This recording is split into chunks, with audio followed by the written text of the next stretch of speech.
ह्या जगात जगायचं म्हणजे स्वतःला कित्येक नियमात बांधावं लागतं.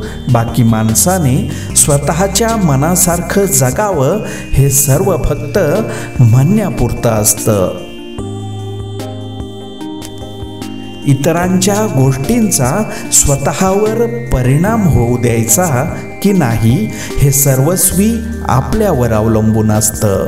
म्हणून अशा बाबतीत स्वतःच्या दुःखासाठी इतरांना दोष देण्यात काहीच अर्थ नसतो.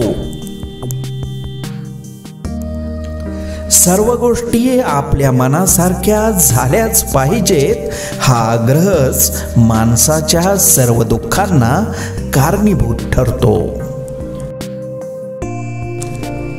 आपणच पेरलेल्या कर्माचं जेव्हा एक मोठं झाड होतं आणि ते झाड आपल्या कर्माची फळे द्यायला लागतं, तेव्हा ती फळे गोड असोत वा कडू खावीच लागतात.